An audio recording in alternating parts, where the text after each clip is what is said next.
था, किस तरीके से इस घटना को अंजाम दिया गया था तथा क्या क्या बरामदगी हुई?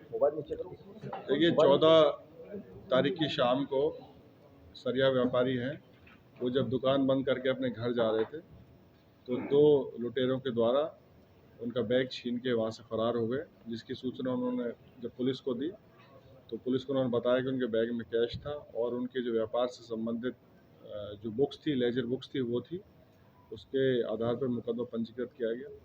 मुकदमा पंजीकृत करने के बाद में सीसीटीवी फुटेज देखा गया, सर्विलांस की मदद ली गई, कई टीमों का गठन इसमें हमारे द्वारा किया गया और साथ ही जो पुराने कर्मचारी जो व्यापारी के यहाँ पे जो पूर्व में कार्य कर चुके हैं उनकी कुंडली हमारे द्वारा खंगाली गई।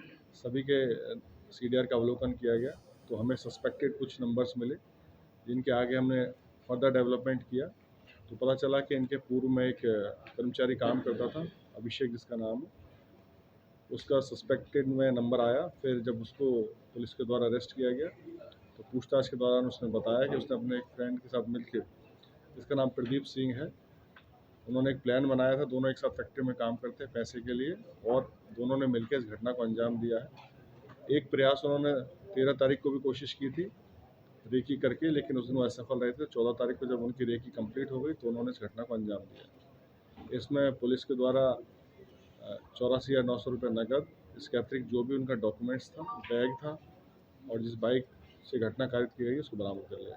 इसके पहले भी किसी घटना में शामिल नहीं क्या? अभी तक इनका आपराधिक इतिहास देखा गया है तो कोई इनका आपराधिक इतिहास नहीं मिला है।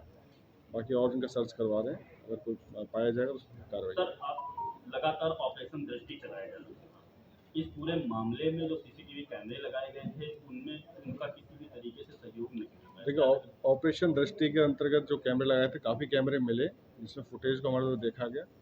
चूँकि थोड़ा शाम का समय था और जो व्यापारी थे वो भी पूरी तरह से क्लियर नहीं थे अपराधी के हुलिया के बारे में, बाइक के बारे में। फिर भी मोटा मोटी हमने जो एंगल देखे तो उसमें ये क्लियर हो गया कि वो शहर की तरफ ही भागे हैं, बाहर नहीं गए, कानपुर की तरफ नहीं गए।